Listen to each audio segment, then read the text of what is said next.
right, thank you, everyone. So thanks for coming tonight. I'd like to welcome you all to Michael Knowles' kickoff for the fall tour, Men Are Not Women and Other Uncomfortable Truths. I'm Maxwell Brandon, and I serve as chairman of the Young Americans for Freedom chapter here at the University of Southern California. It's great to see the new faces along with the old. We're always happy to have more people come to our events. Before bringing Michael out, I wanted to say a few words about YAF and the conservative movement as a whole. So Young Americans for Freedom and our parent organization, Young America's Foundation, is a national organization with chapters on college and high school campuses throughout the United States. We are dedicated to promoting the timeless principles of limited government, free enterprise, individual responsibility, and traditional social values. These principles, among others, have made the United States the freest and most prosperous nation on earth. We believe it is our duty to ensure that this remains the case for future generations. For anyone that might be interested, our chapter meets Thursdays in BKC 211 at 6:30 p.m. I would also like to give a special thank you to the Logan family for their support. They've made this event possible, as well as others like it on campuses throughout the U.S. I'd also like to thank the Department of Public Safety and other university administrators for their patience in working with us to make this event run smoothly. So we could give them a round of applause.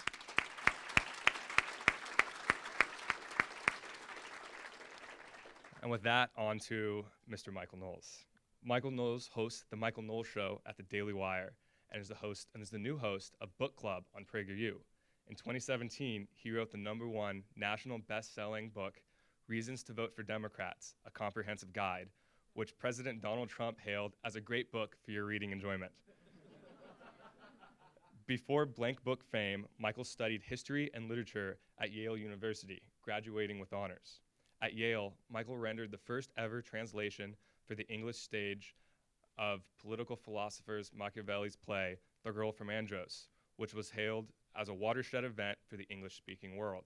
In 2017, he teamed up with acclaimed novelist and screenwriter Andrew Klavan to perform the 13-episode narrative podcast, Another Kingdom, which garnered nearly 2,000 five-star reviews by release of its final installment, rising to become one of the most popular arts podcasts of the year before being renewed for a second season. Michael has lectured at research institutions and universities throughout the United States, including the University of Pennsylvania, Michigan State University, the University of Wisconsin, the University of Michigan, the University of Alabama, a lot of universities. Vanity Fair has described Michael Knowles as a dapper, liberal triggering troll, which he takes as a huge compliment. So without further delay, it is my pleasure to introduce to you Mr. Michael J. Knowles.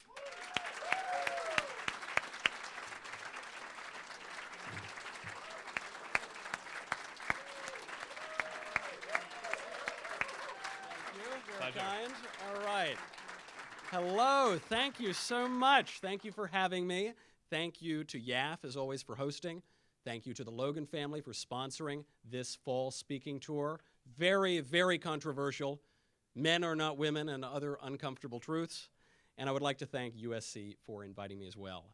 It is a pleasure to be here.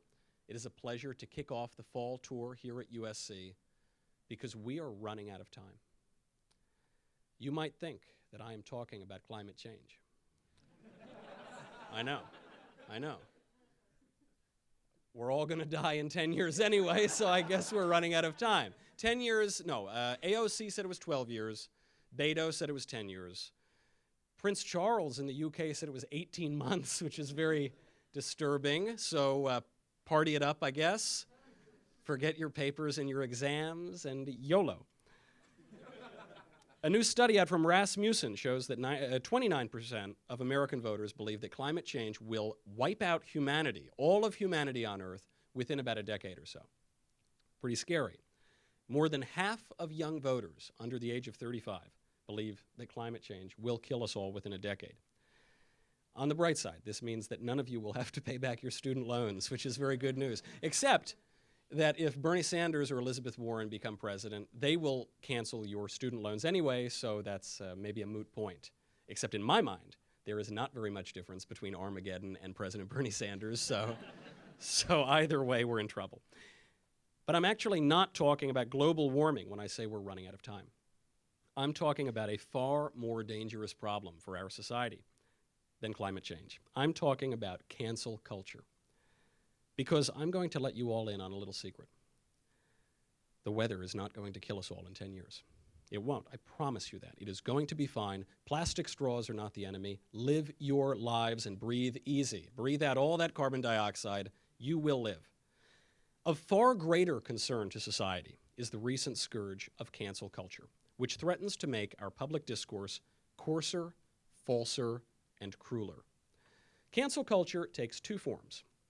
In one version, cancel culture occurs when a once obscure individual achieves some modicum of fame or success, at which point a social media swarm stirs up and digs up some tweet that that guy sent 10 years ago, at which point his achievement is totally taken away from him and he is canceled. So for instance, the comedian Kevin Hart comes from nothing, works his way up in one of the toughest businesses around, actually in one of the toughest aspects of one of the toughest businesses. He's not just in show business, he's in comedy. He makes it to the absolute pinnacle of success. He gets invited to host the Oscars.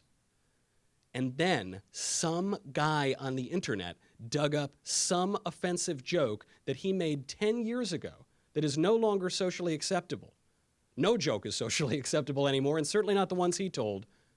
And so it's taken away from him. The Academy fires him. Kevin Hart is canceled. Even the kindest of souls find themselves subject to this sort of cancel culture. I'm not talking about myself. I'm talking about a guy named Carson King. Just recently, an Iowa football fan, Carson King, held up a sign at a game that said, "Please send beer money," and it included his Venmo address. Now we have some people leaving. They're canceling Carson King too. Well, I'll tell you about Carson King, and you can leave him if you want. He held up that sign and raised $1 million. And the reaction that he got from the American public was exactly the reaction that we're seeing in this room.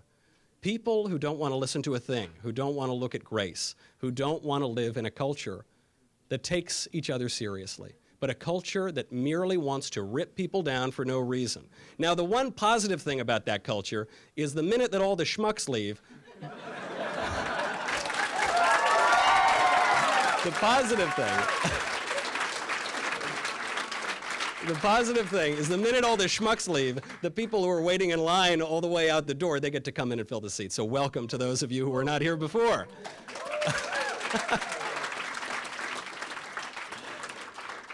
But it's actually a very good example of this. Carson King, he raises $1 million because he holds up a sign at an Iowa game. Now, if I raised $1 million, what I would do at that point, most likely, is purchase an island. I'd like look at some charities and to make myself feel good, and then I would go buy an island. I couldn't buy a nice island because it's only $1 million, but I could buy some kind of island. And that's what I would do, because I'm me. I'm not Carson King. What Carson King did is he took the $1 million and he donated it to a children's hospital. The guy doesn't come from money. The guy doesn't make a lot of money. And he gave the money to a hospital. What a great guy, huh? No way that guy gets canceled, right? Well, you would be wrong because of cancel culture. A swarm of people on social media, I think it was actually just a reporter for the Des Moines Register, went through, dug up some old tweets he sent making offensive jokes. Now Carson King is canceled. His reputation is tarnished. A prospective sponsorship deal with a beer company is over. Carson's done. Even that guy, the guy's like a walking saint. That's one way that cancel culture works. You make it big, someone finds something bad you did 10 years ago, and you're finished. There's another version of cancel culture, which occurs when a conservative or a moderate or even an independent-minded liberal makes a true statement that contradicts some aspect of politically correct speech or politically correct orthodoxy. Then, you know what happens. A social media swarm springs up and pressures platforms to ban that individual. So for instance, last year, the left-wing writer Meghan Murphy was kicked off of Twitter. Meghan Murphy is not a conservative. Meghan Murphy is not a moderate. She is a left-wing feminist. She's the founder of the feminist journal, Feminist Current. But Meghan Murphy made a big mistake. She contradicted the politically correct left. She made a statement that was unacceptable to the politically correct left for the last 5 minutes. You know what that statement was? She tweeted out, "Women aren't men." It's awful, I know. Sends a shiver down my spine to think of it. Now, of course, the statement is true, but that's the point. It doesn't matter that it's true.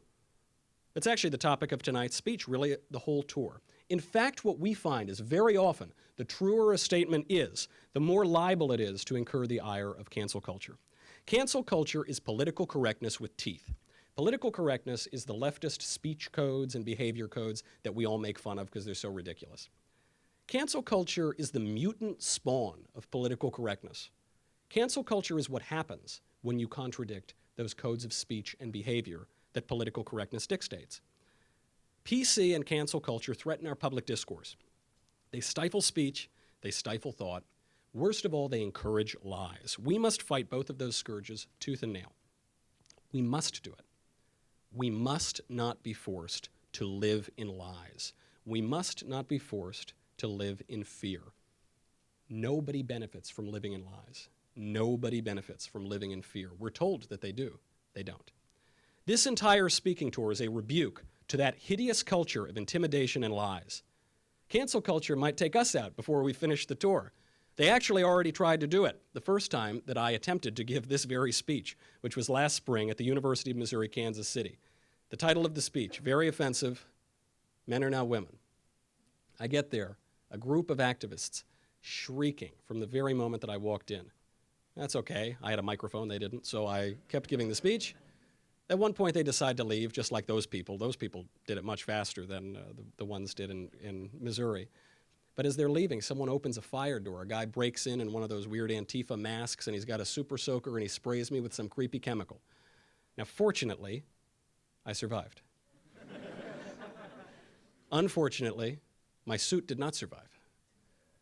I was very upset about that. I was outrageously upset about that. So I would like to get started. I want to try it again to see if we can stand athwart political correctness and cancel culture and discuss this topic. This is our second try, unless any of you have a super soaker in this room, because I really, really like this suit. And if any of you do it, I'm going to get physical. You would think that this is a fairly uncontroversial topic. Men are not women. Sort of like the sun is bright or fire is hot. Today, however, that statement might be the most controversial statement that you can make on a university campus. Nevertheless, it is in fact the case that men are not women. How do I know this? I know this because there are men and there are women. If men were women and women were men, there would be no such thing as either men or women at all. The categories of man and woman rely entirely on sexual difference. And yet today's transgender ideology insists that men and women are not really different. Today's gender ideology insists that man and woman, male and female, are not rooted in reality at all, but are instead social constructs to be changed at will. I suspect you've heard about this in some of your classes. The arguments for this ideology are not very good. Here's how they go. This is a rough rundown. The gender activists draw a distinction between sex and gender. They say sex and gender are totally different things. Sex, they say, is biologically determined, whereas gender is socially constructed. Simple, right? Not very long before they contradict themselves. So if sex is physical, if sex is in the body, then what is gender? Where is gender? It's not in the body, it's got to be somewhere floating in metaphysics. I asked a gender activist this question once. She said, it's not in the body, it's in the mind. Gender is in the mind, but sex is in the body. I said, okay, so it's in the mind, and it can change one day to another. One day I'm a man, the next day I'm a woman, the next day I'm one of the other 54 other genders. Then that would make gender like a feeling, right? She said, no, how dare you, Michael? Gender is not a feeling. Gender is a fact, and she told me, she said, I misspoke. I didn't mean to say it's in the mind. I meant to say it's in the brain. Okay? I said, okay, hold on. All right, we're going to see where this is going. She said, it's in the brain, and you can see this is scientific. Spoiler alert, it wasn't scientific. But she said, this is scientific. The brains of men who now identify as women are more like the brains of women who were just women, who were born women and they still think they're women, and vice versa. Now, what she's saying is that men and women have very different brains, and I didn't want to go down that path. That seems like a bad path to go down. You don't need to go down that path to realize the contradiction in the premise. If sex is physical and gender is socially constructed, but sex is in the body and gender is in the brain. The brain is a part of the body. The brain is physical. So sex and gender are both physical. There is no, what is the difference then? You can't quite get to the difference when you get down into the nitty-gritty. There's an even more apparent contradiction in gender ideology. On the one hand, we are told gender is entirely socially constructed. It isn't real. It isn't intrinsically meaningful. On the other hand, we're told that people are not only born with certain gender identities that may or may not match their sex, but actually that these gender identities are so important, so significant, so definitive, that suffering people who identify as a different sex must inject hormones and undergo expensive surgeries for years in the hope that they might more closely resemble the opposite sex. Those two views cannot simultaneously be true. Either sex and gender, which we see are really the same thing, either they are socially constructed, malleable, and intrinsically insignificant, or they are real, they're natural, and they're immutable, but they can't be both. So let's imagine for just a moment that sex and gender really were malleable and socially constructed. Who exactly has the right to construct gender? Sounds like the setup to a joke. I'm sure there's some punchline there.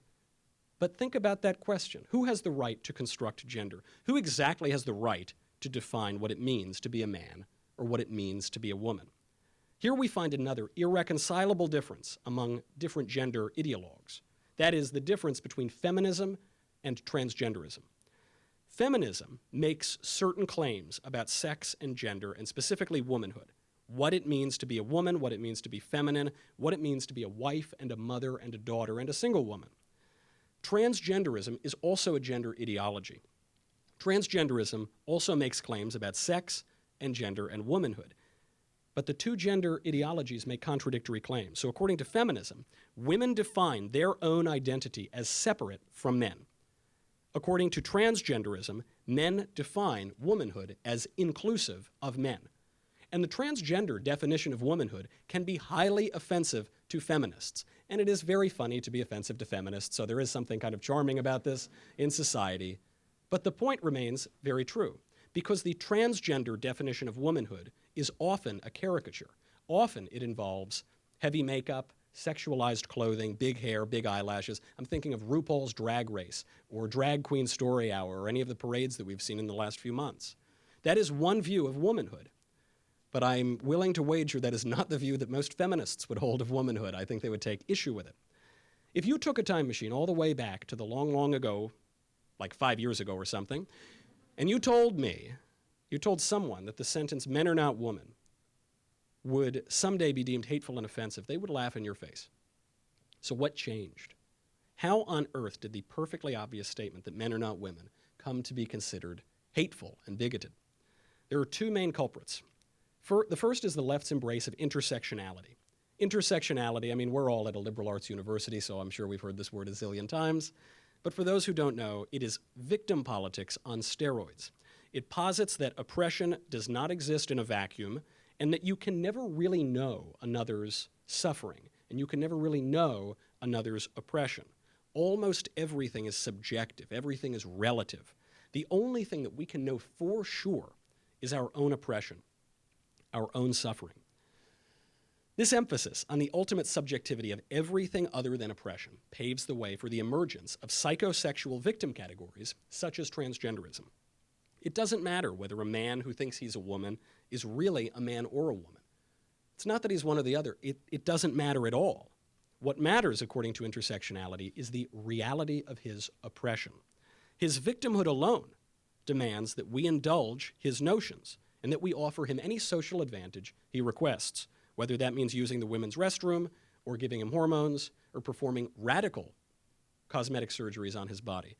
Who are you to say that he isn't really a woman? His suffering is real, and that is all that matters. This is the insidious argument. People ask me, why does it matter? Who cares? It's a very small percentage of the population. Well, I'll tell you who cares. The left cares. They spend a lot of time talking about it, making it an issue, because of this most insidious aspect that really has nothing to do with gender or sex at all. The insidious argument offered by transgenderist activists is not really an argument at all. It's a shallow emotional appeal that masks awful ideas in saccharine sentiment. The premise of the argument is that reality makes people suffer. and that fantasy makes people feel better. This argument is a lie. This is the oldest lie in the world. From a religious perspective, this is the lie that Satan told Eve in the Garden of Eden. It's the lie the devil told Christ in the wilderness. Left-wing politicians often quote a line, they've done it since Kennedy, a line from George Bernard Shaw from the play. The line goes like this: "Some people see things that are and say, why? I dream things that never were and say, why not?" Countless leftist politicians use this line. It's supposed to be inspirational or something. And Kennedy did cite that it came from George Bernard Shaw. What he didn't cite is that it comes from the play Back to Methuselah, and specifically it comes from the mouth of the serpent in the garden tempting Eve. Those very words that Kennedy and so many politicians have used as inspiration are the words, literally, of the devil. From a political perspective, this insistence on fantasy over reality is the lie that every tyrannical government has ever told its people. It's the lie that led to the guillotine in the French Revolution. It's the lie of communism. It's a lie that cost 100 million lives in the 20th century. It's the lie that leads to breadlines. Forget what we know about reality and human nature. We can remake reality. We can remake human nature. That's the lie. We can't. Reality always reasserts itself in the end. We cannot remake reality. We cannot remake our human nature. Gender activists tell us it's cruel not to indulge fantasy. They would even inject little children with hormones based on these fantasies.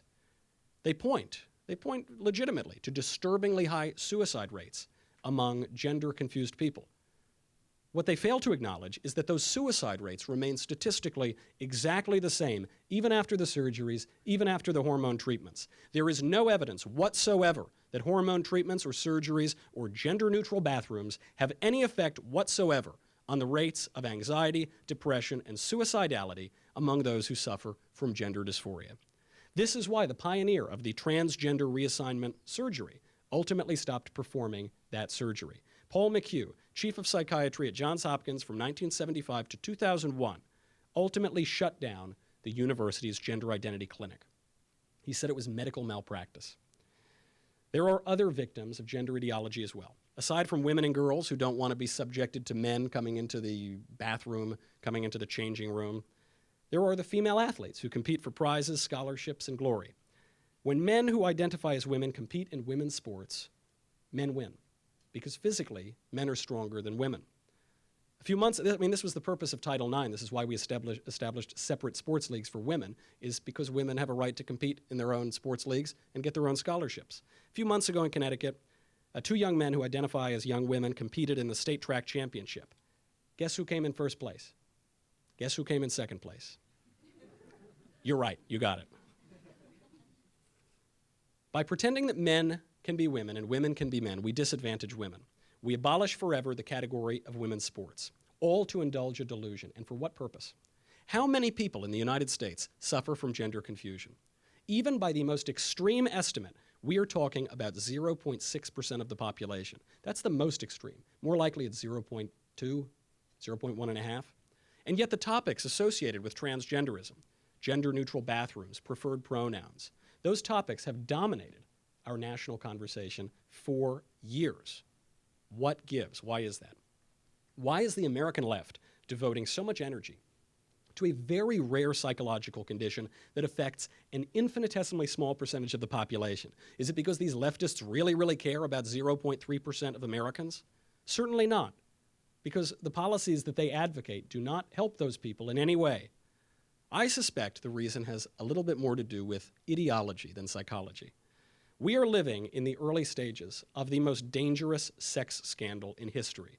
And I am not talking about Joe Biden's creepy shoulder massages. We're in the late stages of that one. We're in like the very late stages. It's like 50 years now.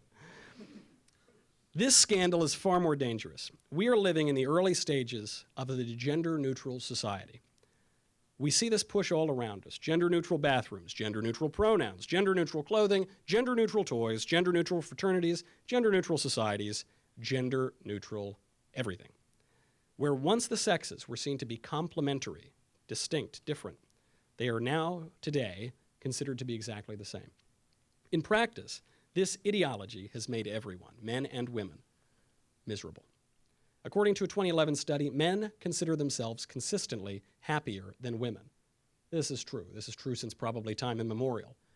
These findings back up the paradox of declining female happiness, and this is the key. This was a study published in the American Economic Journal by Betsy Stevenson and Justin Wolfers, which found that although women's life circumstances have vastly improved, according to certain measures over the past several decades, by material and ideological measures, women's happiness has declined, not just a little bit, but dramatically, both in absolute terms and relative to men's. Meanwhile, men haven't made it out terribly well either. We are witnessing increasing rates of anxiety and depression among young men, increasing rates of drug addiction and suicide among older men. People aren't getting married. They aren't having kids. They aren't even having sex. The percentage of young men under 30 who report having had no sex in the past year has tripled since 2008. You would think, if you're going to give away so much of your society, so much of your ideas, so much of your happiness, you should at least have sex or something. You should at least like one consolation for it. But no, they're having less. The gender-neutral society is one of confusion, sterility, and disappointment. Sexual difference, for those of you unacquainted with it, is one of the great joys of life. We're on a college campus, so I think probably everyone knows what's going on. But it's a wonderful thing. It's a wonderful thing to embrace. In Alice in Wonderland, Humpty Dumpty says to Alice, "When I use a word, it means just what I choose it to mean, neither more nor less." Alice responds to Humpty Dumpty. She says, "The question is whether you can make words mean so many different things." Humpty Dumpty knows better. He corrects her. He says, "The question is, which is to be master? That's all."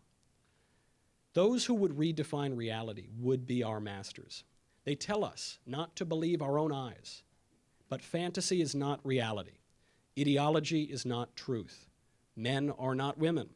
Most importantly, and this is an important subject of the whole tour, lies are not comforting.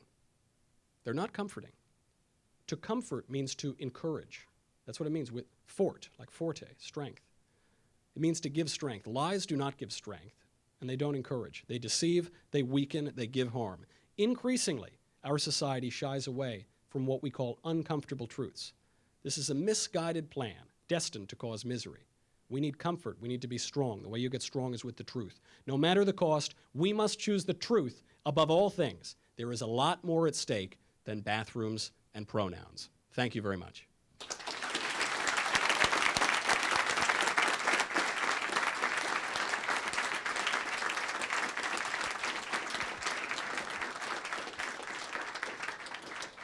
We will now begin our Q&A. If you would like to ask Michael a question, please walk around the back side of the room and line up behind my colleague here. When it's your turn to ask a question, please come up here to this pink X on the floor. I will hold the microphone for you. You may ask one concise question and no follow-up questions, please. Hey, big fan. I listen to your show every day. Thanks very much. Yeah, so I was wondering what you have to say about the growing secular community and what you think the conservative movement has to say about that, because I know there's a bunch of people who are in my generation who identify as secular, but a lot of voices like you and Ben and Dennis Prager kind of talk about conservatism as if it's incongruent with a secular society, and just want to know what you had to say about that. It is. To quote the patron saint, speaking of religion, the patron saint of Hollywood conservatives, Andrew Breitbart, he said that politics is downstream of culture. And what follows that is that culture is downstream of religion. Cult and culture are related words. They come from the same root. What a culture worships defines that culture. So a culture that worships money is going to be a materialistic culture.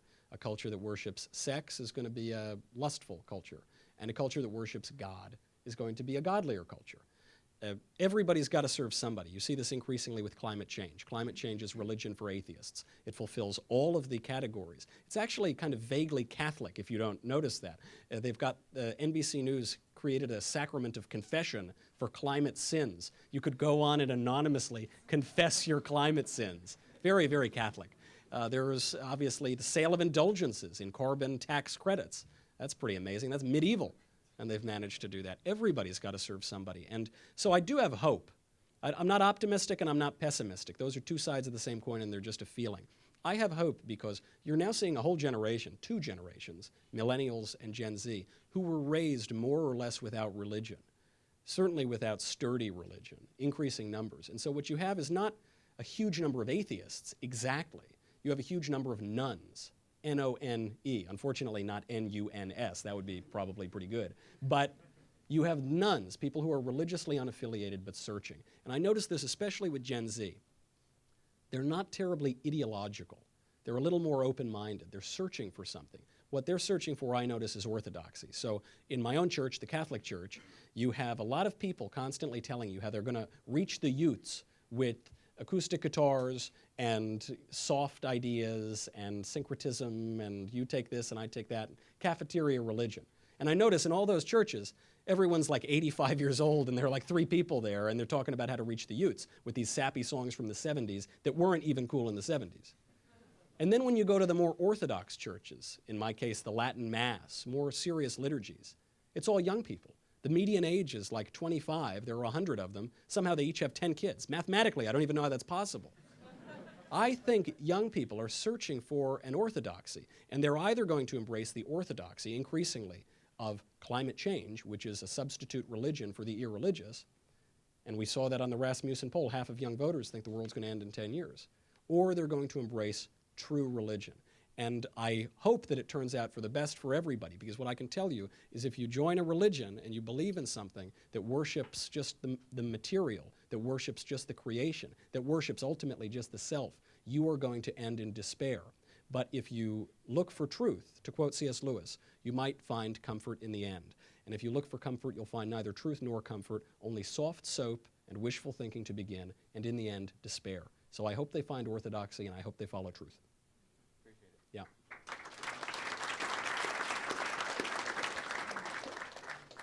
Hi, Michael. So I'm a big fan of your work. I'm a big fan of the Daily Wire. But I wanted to ask you today about political divisiveness and conservatives' roles in it. So I've seen, for example, a lot of Daily Wire members will do things like drink from, for example, leftist tears mugs or something like that. I would never do so. No, I do it. You're right. Which is very funny, obviously, for conservatives. But I was wondering how you think that contributes to political divisiveness and what we can do as conservatives to help with a growing issue in our society. Excellent question. I have no problem with political division. I have no problem with the 2 parties being different. I have no problem with having a choice, not an echo, when I go to the ballot box. What I don't like is people who hate their fellow countrymen. What I don't like is cancel culture. What I don't like is organizations that are all operatives trying to find somebody and destroy his life because he's speaking a point of view that you don't like, which exists exclusively on the left and not at all on the right. I don't like that at all, and increasingly you're seeing this.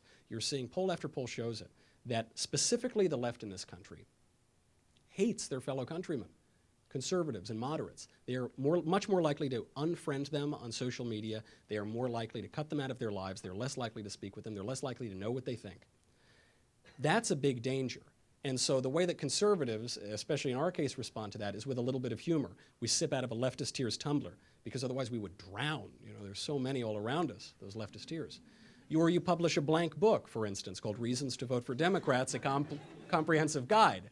250 completely blank pages, the most thorough apologia for the Democratic Party to date. Available on Amazon for $9.99. You do that because it's humor, it's light. I mean, Chesterton said the angels can fly because they can take themselves lightly. The left can't take themselves lightly. We're going to have disagreements in this country. That's what self-government is. That's what a democratic republic does. We should. We should have a robust public square. We should do it, though, with a little levity, with a little love, with a little bit of humor. And if you find a group of people who are scolding you, who are shrieking, who are crying, who are shutting down debate, who are storming out of lecture halls before they even hear the argument, probably they don't have the right idea. And I think it is perfectly helpful to make a couple jokes at their expense. I think if anything is going to crack that self-satisfied scolding, it's going to be a little joke, because eventually they might smile and they might laugh too. They're not doing it yet, so I'm going to keep trying, and I'm going to drink every one of those leftist tears. Great question.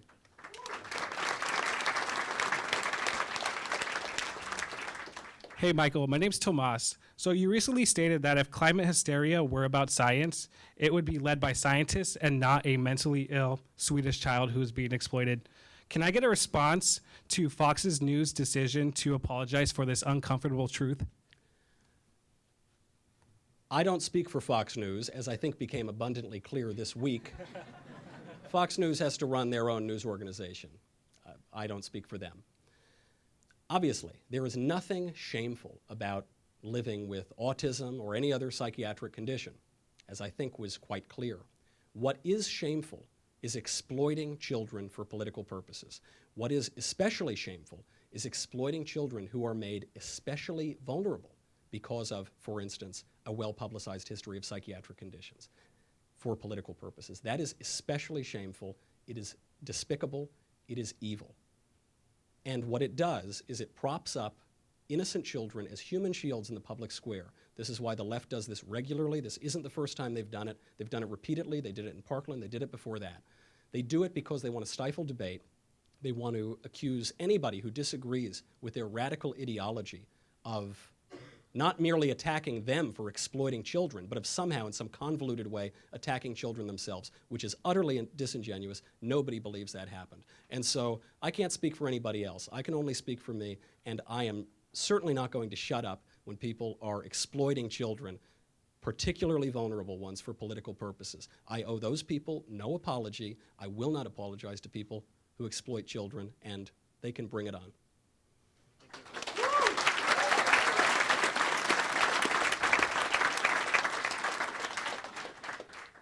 Hi. First of all, thank you very much for being here today. So you kind of touched on this in your speech. In terms of the efficacy of us college students that are conservative, I'm a leaving college student, and so I want to see our country thrive throughout my lifetime. But we're facing this problem of, as you talked about, the truth to the other side is no longer the truth. It is my truth. It's your truth. And I'm having a hard time finding ways to be in debates and win people over with points when it comes down to subjectivity. And I wanted to hear, how do we as a collective compete against this, particularly because we've seen California start to go down with its politics, gender neutral bathrooms, all that. Once it starts coming in, it's hard to get it out. Mm-hmm. So what are your thoughts on what can we do about all this? Obviously, you're going around, you're doing speeches. It's wonderful. What would the advice you would give to us be? The truth above all things, because in politics, all you have is your speech. I mean, this is the definition of politics. It's what separates us from the brutes, is speech, real speech, reasonable speech. Anybody can shout and scream. That's what animals do. Human beings have faculties of reason, and we use our intellect and we use our will in speech to persuade our fellow citizens and govern ourselves and live together in a free society. That's the idea anyway. I still believe in that idea.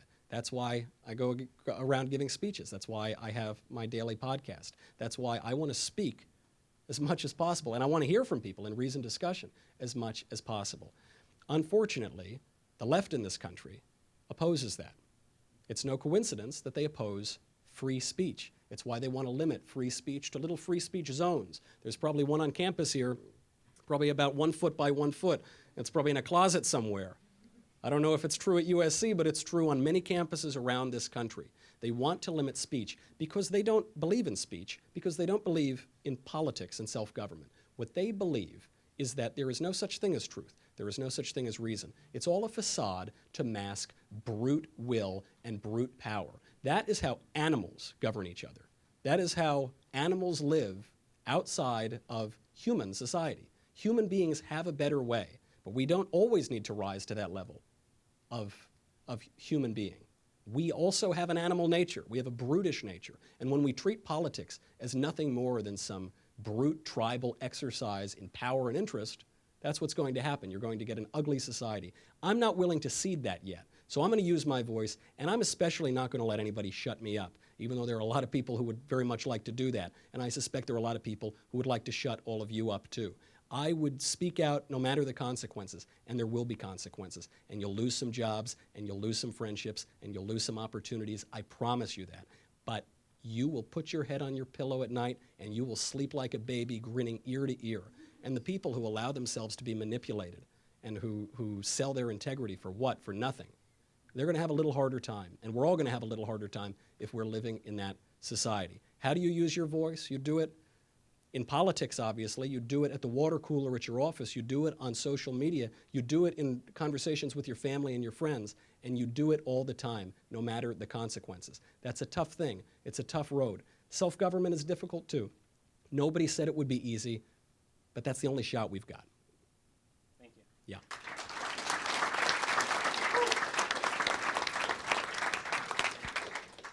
Hey, Michael, thank you so much for coming. Before you begin, I just have to point out, you are wearing a T-shirt that says there are only two genders.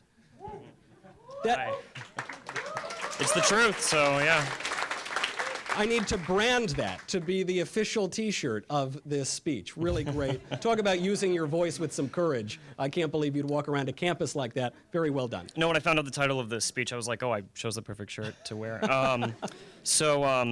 First of all, I just want to say thank you both to you and Mr. Shapiro and everyone else who's going around the country doing these talks. I used to be a Bernie Sanders supporter in 2016.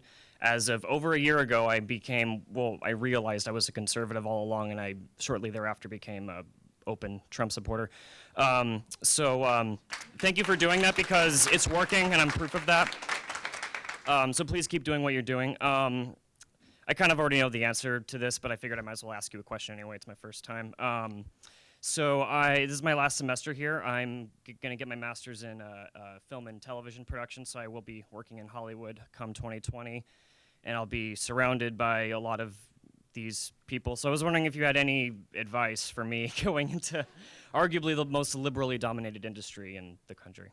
My first bit of advice, if you want to have success in Hollywood, I'd lose the shirt. I would not wear that shirt to your first film set. This raises a serious question. I've worked in Hollywood a fair bit, and I know people who have worked at the highest levels of Hollywood. I have many friends who have done that. And when they've come out about their politics, it's funny that you have to use that kind of language, come out. It is. It's much more dangerous to come out as a conservative in Hollywood than it is to come out with any sort of sexual preference. But that's the issue. That is the reality. That's the fact. And when they have come out as conservatives, they've lost their jobs, they've lost their careers, they've lost millions and millions of dollars. James Woods loses his agent. They get blacklisted. The blacklist is real. It's not some conspiracy theory. Will and Grace proved it. They openly called for a blacklist of anybody who attended a Trump dinner. So you have a choice. If you're going to go out there and be open about your political views, you have to be comfortable with the reality that very likely you won't work. There are different portions of the industry where you're more likely to work than others. If you want to be a starlet or an actress or something, you probably should be quieter. If you're going to work behind the camera, maybe you'll have a better shot. Then you have to make a choice. Are you going to be very vocal, or are you going to be a little more quiet?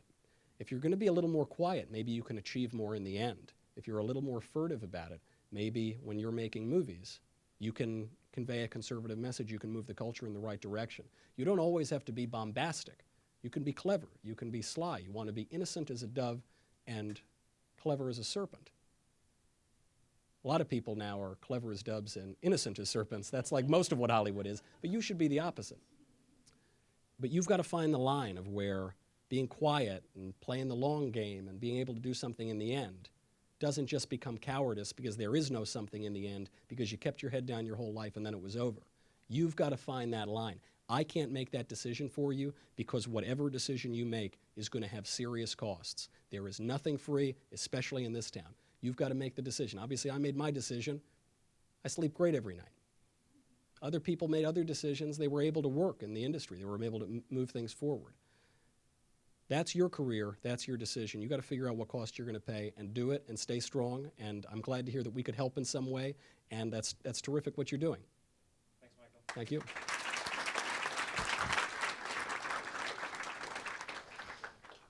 Hi, Michael. My name is Mia, and I am a sophomore here in the School of Journalism. And we wanted to ask you, in your Instagram and Twitter bios, you refer to yourself as a dapper, lib-triggering troll.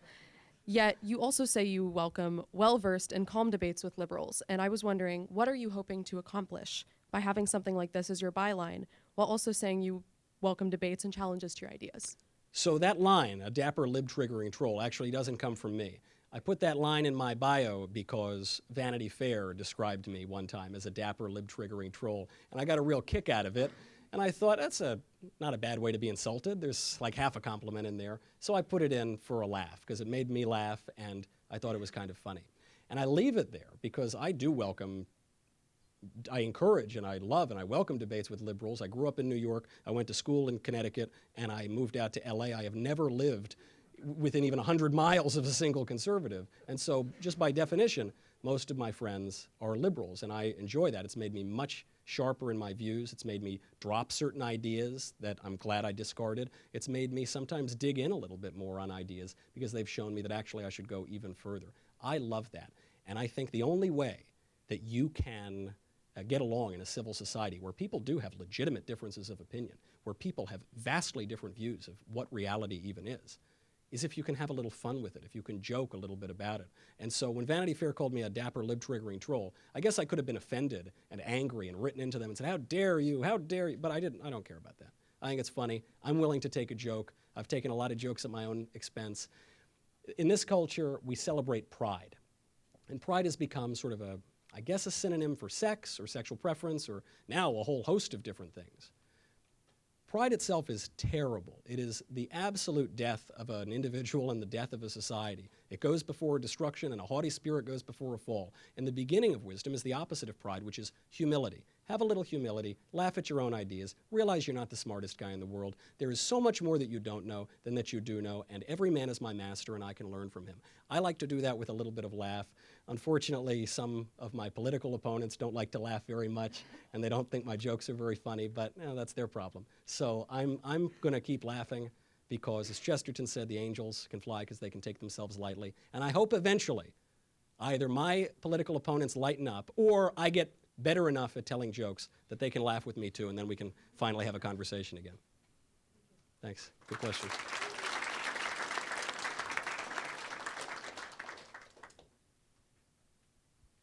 Hi, I am a junior here at USC, and I'm also a journalism student.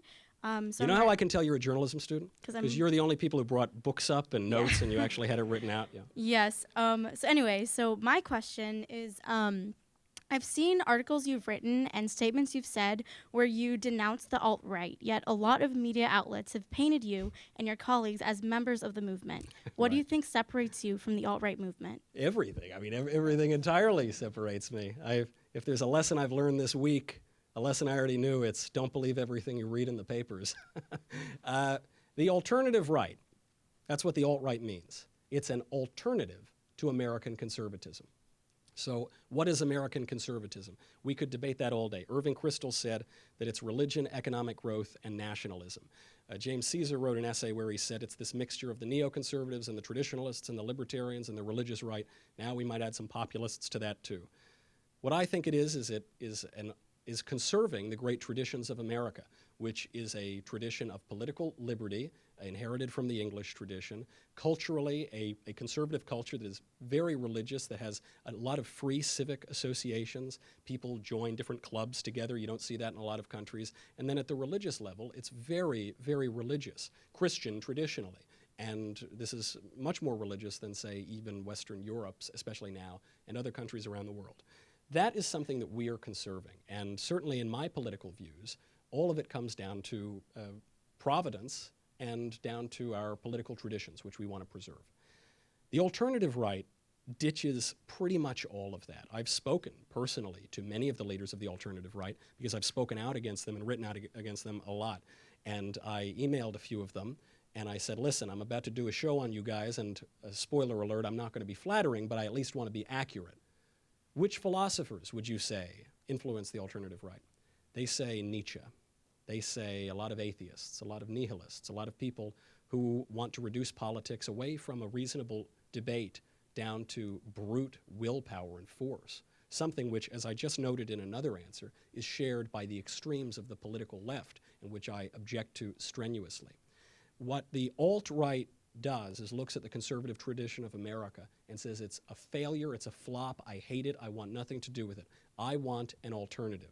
I'm the alternative to that alternative, and I've roundly condemned them, as I should, and the absolutely disingenuous liars in the media who continue to attempt to smear me and my colleagues and many other people in the conservative movement that way are they're obviously slandering and libeling us. That's fine, I'm a big boy, I got a thick skin, I can take it. But they're doing a whole lot to disparage half of their countrymen. They're calling them, to quote a certain presidential candidate, deplorable and irredeemable. That's no way to live together. It's no way to win an election, for one matter. And it's no way to actually get along as a civil society. Because ultimately, we are countrymen. I have very strong disagreements with people on the left. They are my countrymen. I'm not going to live in some magical country in the sky where everybody thinks exactly what I think. I wouldn't want to live there even if I could. And to disparage half the country as hateful, awful, terrible, irredeemable, deplorable bigots is disgusting, it's despicable, and it's a fantasy, because Americans basically are good people. Thank you. Yeah.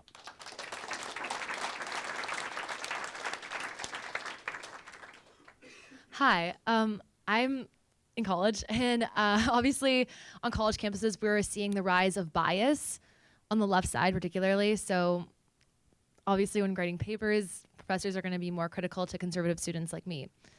So I was going to ask how you combat that leftism, that brainwash, and do you speak up? Because as a person who wants to go into law school, it's important to get good grades.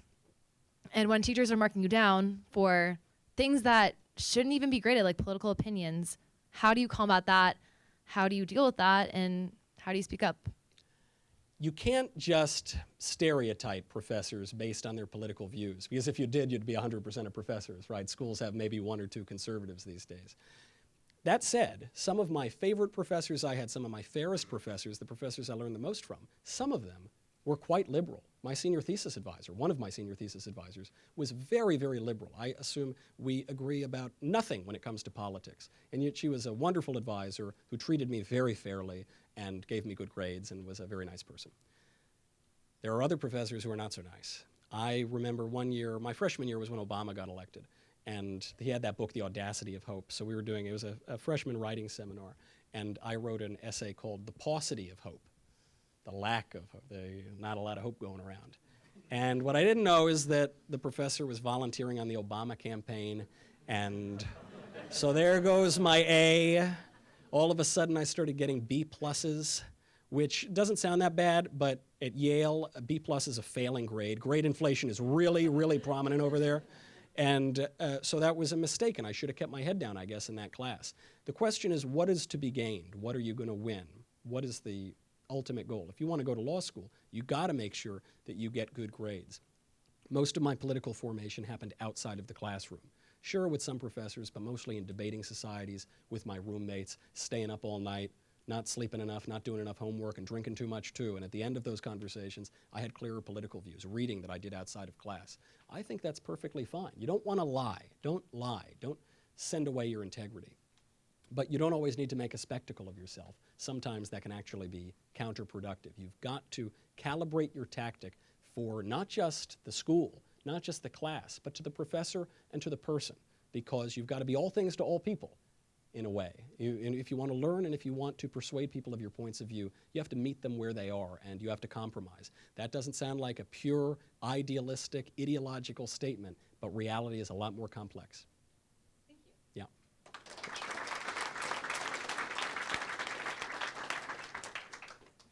Hi, Michael. My name's Teresa. I'm a big fan of your podcast. Thanks. So during your speech, you mentioned that this generation, especially men, they're much they're very reluctant to have sex or having less relationships. And I was wondering, do you think that cancel culture combined with this new gender ideology has instilled this fear of women, a fear of interacting with women and men? And what can each gender do to help bridge that gap? An excellent question and an excellent observation. Yes. That's the answer. So I get these questions in my mailbag on the show, and they're all from these guys who say, Michael, I really like this girl, but I don't know how to talk to her, and I fear that if I kiss her, I'm going to get slapped with a lawsuit, and I'm going to have to go to jail, and it's going to be a big mess. What should I do? I've gone on a date, I don't know. And my response is always Don Corleone's response from The Godfather to the singer Johnny Fontaine, who's sitting crying on his desk, and The Godfather says, "You're gonna act like a man!" What's the matter with you? That's what you can do. You can act like a man. It ain't that complicated. Following the virtues is not that complicated. It's simple. Maybe it's not easy, especially these days it's not easy, but it's simple. Hold the door for a woman. When you go on a date with her, ask her about herself and be interested in her and like her. When you're trying to pick out the perfect girlfriend and you're running down all this crazy checklist, get rid of that. Is she cute? Do you like her? Are you attracted to her? Come on, man. This is human nature. This is biology. This is about as simple and fundamental as it gets. That does require some courage. Don't forget, courage is a virtue. Courage is the prerequisite for all of the other virtues. Maybe men don't have a lot of courage. Well, they got to hit the gym and they got to hit the church. They got to go out there and they got to be men again. It's not bad to be a man. The left tells us being a man is toxic. Toxic masculinity. Throw that away. Don't listen. Grow a thick skin. That's what you got to do if you want to live in this culture. And I know it's tough. I know you're told not to do it. Do it. Life is a lot more fun that way. You know, Cole Porter, when he wrote the song, he didn't sing, "Let's do it, let's be in a relationship that's just mutually exactly beneficial in the same way, and we can both have the exact same career, even if we want to live in different cities and do the same things at home." He didn't do that. He said, "Let's do it. Let's fall in love." Do that. Fall in love. Follow your intellect. Follow your will. Follow the good, the greater good more than the lesser good, and have a little fun. Don't take it so tough. Madon. Good question.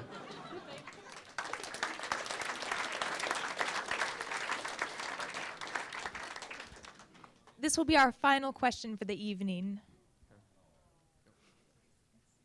Hi, Michael. Thank you very much for coming and speaking tonight. My name is Richard, and so I'd like to share a short story with you first. So every time I speak with one of my best friends who happens to be a diehard socialist, and I engage in conversations with him, he resorts to shame every single time. Political correctness. Right. You know it better than me. So you referenced earlier as well that there has been a wide tendency among college campuses and the American youth to shift toward gregariousness, to shift toward political correctness, the woke, as they call it. So why do you believe that nowadays the youth radicalize themselves in their ideas, refuse all kind of dialogue, and follow messiah figures? Do you believe that they need to follow or to believe in a figure, a heroic figure? Do you believe that's linked to an increasing mental weakness on behalf of the masses?